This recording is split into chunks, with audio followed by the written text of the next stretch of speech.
Okay, are there any different type of cruise ships? Absolutely. So let's give you a framework. There are approximately 505, my last exact count, 505 cruise ships on the planet. Okay. That's all. That's not a lot when you consider there are 16,000 cargo ships, 12,000 tankers, Correct, 7,000, I think, oil tankers and 5,000 chemical tankers. So only 505 cruise ships. This is a very small number at the end of the day. People think there are thousands, but there's not. There's only 505. And if you take that 505, you can classify them into 4 categories. And I actually made my own classification. The first category is what everybody thinks is a cruise ship, which is a mega ship.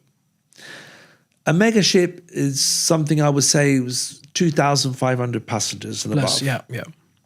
And it's got state-of-the-art hardware. It's got an enormous range of facilities and services, water parks, ice rinks, 60 cinemas, giant theaters, great animation, live music, Broadway shows. They have everything, and services, amenities, and facilities. And the ship is the destination when it comes to mega. The ship is my castle, they say. And I would say it's like 5-star hardware, but the service cannot be 5-star. Oh, okay. The hardware is 5-star. Yeah, okay. 5-star hardware. But you cannot give 5-star services if you've got more than 2,500 people. Logic would tell you that. Yeah. It doesn't matter how good the ship is. So you have, a 4-star plus service, and then you've got the passengers. And the demographics are mixed. If they have an inside cabin, it's not going to be a 5-star passenger. It's going to be a 3-star passenger. But then you get to the suites, you've got a 5-star passenger, so that can be mixed. But the most important thing is that it's economy of scale. Yeah. It's a mass economy of It's a scale. mass, yeah. And that's how it works. And it's a great value for money. Fantastic. True. Yeah. And so that will be the mega category. Then you've got what we call discovery. Okay. Now, discovery ships, they used to be mega ships years ago. They were mega, but now they're too small to be mega. So your big lines like Royal Caribbean, Carnival, NCL, they will sell off the smaller mega ships because they don't meet the economy of scale requirements. Okay. And they will sell to other companies that will refit, refresh, relaunch, rebrand, and reinvigorate the ship completely. And they would focus the ship on the destination and not the ship itself. Oh, okay. So the itineraries become more important than the ship, because the ship doesn't have, it's smaller, doesn't have the same number of facilities and services. Yes. Therefore, they focus the ship on the destination, and itineraries become critical, and they organize these attractive destinations to attract people to go there. These ships tend to be more traditional as well. The ships are older and mature, and so are the guests on board. They're more mature, and things like a Captain Cocktail and a Baked Alaska, these traditions will be kept. Those old cruise traditions are kept in the discovery market mostly. Companies like Fred Olsen, for example, and Celestial companies. Yeah. Then you have what we call luxury. Luxury is 5-star hardware, 5-star service, 5-star passengers. If a mega ship is selling at $150 per day, a luxury ship is $500 to $1,000 a day. Yeah, completely different. You've got entrepreneurs, CEOs, big businessmen, and these ships are more slow cruising. You spend longer in port. They go to exotic destinations, completely different, and the entertainment's not the big focus. It's about relaxing, about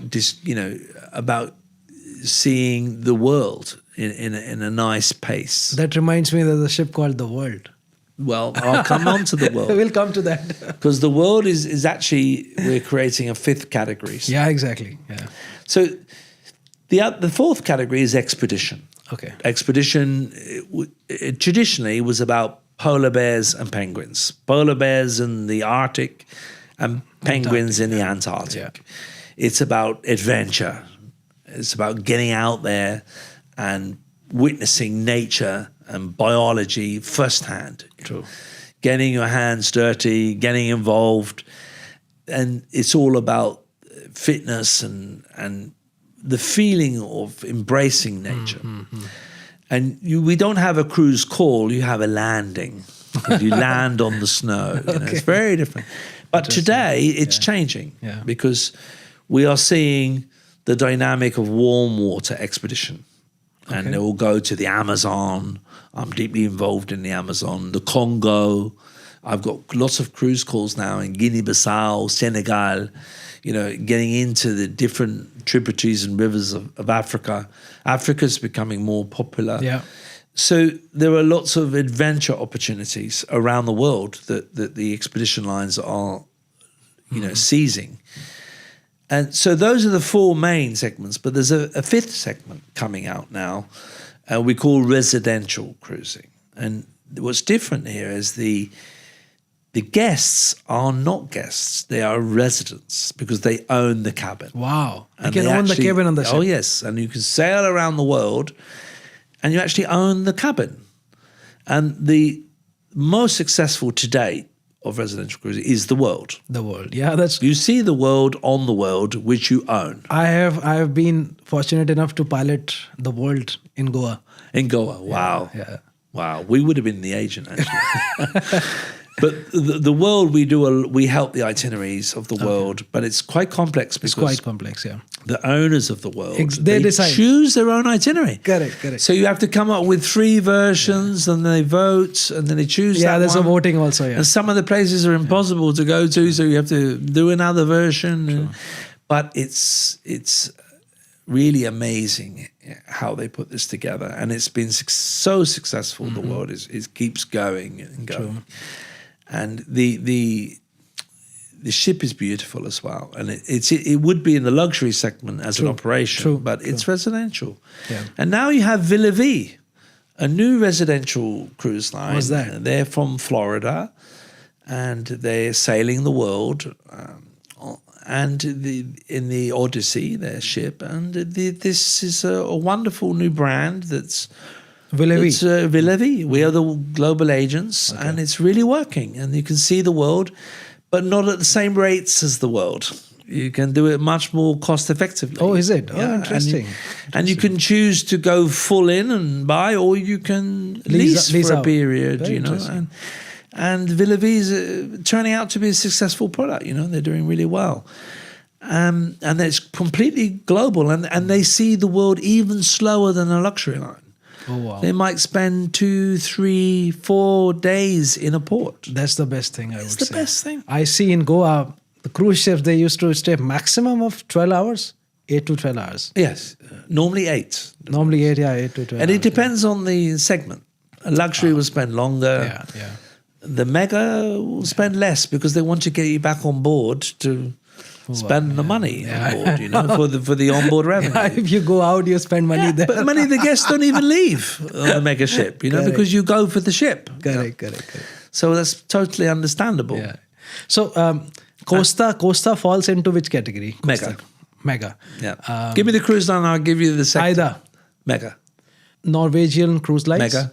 Okay. And Queen Elizabeth. Mega. I think Goa has mostly mega ships.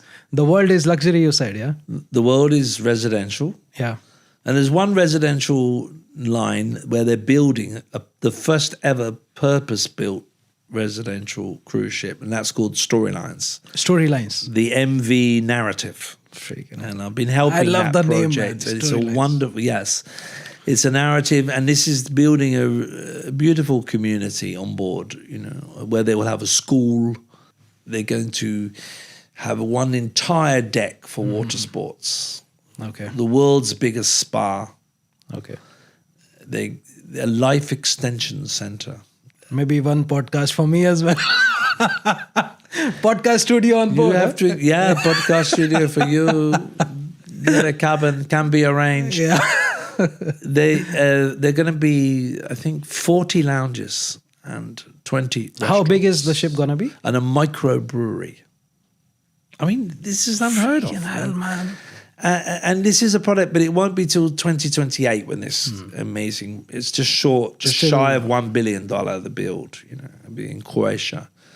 So this is also a very interesting project that's coming out, and you're going to see down the line. You watch out for Miami Sea Trade, more announcements about residential. Miami Sea Trade. Yes. So officially, I'm going to include that as a new segment. Okay. So there's your 5 segments. And any cruise line you think of, you can tell, because I was the one who created the classifications. I remember putting them all in and evaluating them. Yeah, I piloted Costa, Aida, Celebrity Cruises. Mega. Celebrity again, mega. Yeah, I mean, that's all. What else? Princess? Princess is mega. Silver Sea? No. That's luxury. I think Goa, we had mega or one, maybe 2 times in the world. See, you wouldn't get, in Goa, you would get mostly mega. Yeah, but true. you would have some luxury ships. I know that Silver Sea had been there before. That's why I said it. And Discovery Cruises have been there. Discovery, I don't know. Not was the name Discovery? Maybe Fred Olsen has been there. Yeah. Maybe Saga in the past, distant past. And Celestial not. They've not been there. Thompson have been there. Not Thompson Cruises, which is now Marella. No. That's Discovery. So there are, some that I'm sure. As you see, but India not is expedition. I don't think no many way. expedition. No way. It's not an expedition destination. It's the flagship of all tourism in India, Goa. And mostly the passengers on board on the Goa cruises were the old age people only. I've hardly seen anybody of my age or maybe we they are don't the call retirees. them old age. We call them mature. Matured, yeah. Sorry for that. Yeah, matured passengers. Right.